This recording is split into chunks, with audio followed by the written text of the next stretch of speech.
ಸ್ವಾಮೀಜಿಯವರೇ, ಇವತ್ತಿನ ದಿನಮಾನದೊಳಗೆ D K Shivakumar ಅವರು ಮುಖ್ಯಮಂತ್ರಿ ಸ್ಥಾನಮಾನದ ಗದ್ದಿಗೆ ಮೇಲೆ ಕುಂತಿದ್ದಕ್ಕೆ ಅತೀವವಾದ ಸಂತಸವಾಗಿದೆ.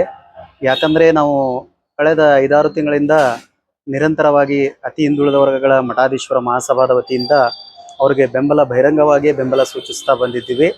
ಅದು ಇವತ್ತು ಆಶೀರ್ವಾದ ರೂಪದಲ್ಲಿ ನಾವು ನೀಡಿದಂಥ ಆಶೀರ್ವಾದ ಇವತ್ತು ಕಾರ್ಯರೂಪಕ್ಕೆ ಬಂದು ಇವತ್ತು ಅವರ ಗದಿಗೆ ಮೇಲೆ, ಅವರ ರಾಜ್ಯದ ಗದಿಗೆ ಮೇಲೆ ಕುಂತಿದ್ದಾರೆ.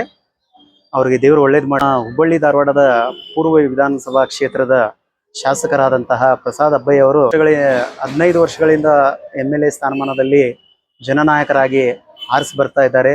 ಅವರು ಅಹಿಂದ ನಾಯಕರಿದ್ದಾರೆ. ಸರ್ವ ಜನಾಂಗವನ್ನ ಜೊತೆಯಲ್ಲಿ ಕರೆದುಕೊಂಡು ಹೋಗುವಂಥ ನಾಯಕರಿದ್ದಾರೆ.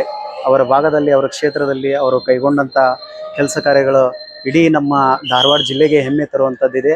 ಅದಕ್ಕೋಸ್ಕರ ಅವರಿಗೆ ತಮ್ಮ ಸಂಪುಟ ದರ್ಜೆಯಲ್ಲಿ ಅವರಿಗೆ ಸ್ಥಾನಮಾನ ಕೊಡಬೇಕಂತ ನಾವು ಕಾಂಗ್ರೆಸ್ ಹೈಕಮಾಂಡ್ಗೆ, ಸೋನಿಯಾ ಗಾಂಧಿ ಅವರಿಗೆ ಮತ್ತು ಪ್ರಿಯಾಂಕಾ ಮಲ್ಲಿಕಾರ್ಜುನ್ ಖರ್ಗೆ ಅವರಿಗೆ ಮತ್ತು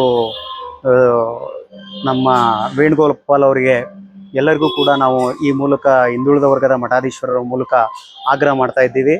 ದಯವಿಟ್ಟು ಒಬ್ಬ ದಲಿತ ನಾಯಕನನ್ನ ಕೈ ಬಲಪಡಿಸುವ ಕೆಲಸ ತಾವಾಗಬೇಕು, ಅವರಿಗೆ ಬೆನ್ನೆಲುಬಾಗಬೇಕೆಂದು ಎಲ್ಲ ಮಠಾಧೀಶ್ವರರ ಒಂದು ಆಶೀರ್ವಚನವಿದೆ.